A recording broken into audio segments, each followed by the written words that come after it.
जी नाज़रीन, इस वीडियो में हम आपको दिखाते हैं कि जी एक नौजवान ने एक पालतू कुत्ता उठा रखा है और उसके गले में एक अजीब-सी एक फ़िक्रा लिखा हुआ है। इस हवाले से हम इस नौजवान से बात करते हैं और आपको दिखाते हैं कि इस नौजवान का क्या कहना है कि इसका थीम क्या है।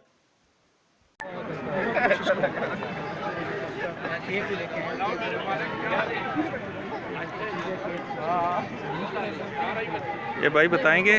भाई ये बताएँगे ये क्या थीम है? ये थीम ये है कि बेसिकली आइडिया तो उधर से आया है जिधर कहते हैं ना कि खुले गोश्त में कुत्ता भी झपटा मारता है। हुँ, हुँ। तो बस वहाँ से ये बेचारा था नहीं मारता, ये तो कंसेंट जानता है, इसको जब ना कहो तो ना मान जाता है। हुँ, हुँ।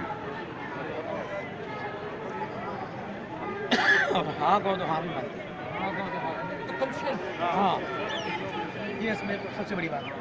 मैं अपने डॉग ये मेरे पास पे रखता हूँ जी मैं बता मैं खाना रख देता हूँ ना और मैं जब तक मैं नहीं कहूँ नहीं खाएगा, बैठा रहेगा, ये बैठा रहेगा, भूखा बैठा रहेगा, नहीं नहीं ये नहीं खाएगा, जब तक मैं नहीं कहूँगा नहीं खाएगा। वो इट और इतना वो बहुत ज़्यादा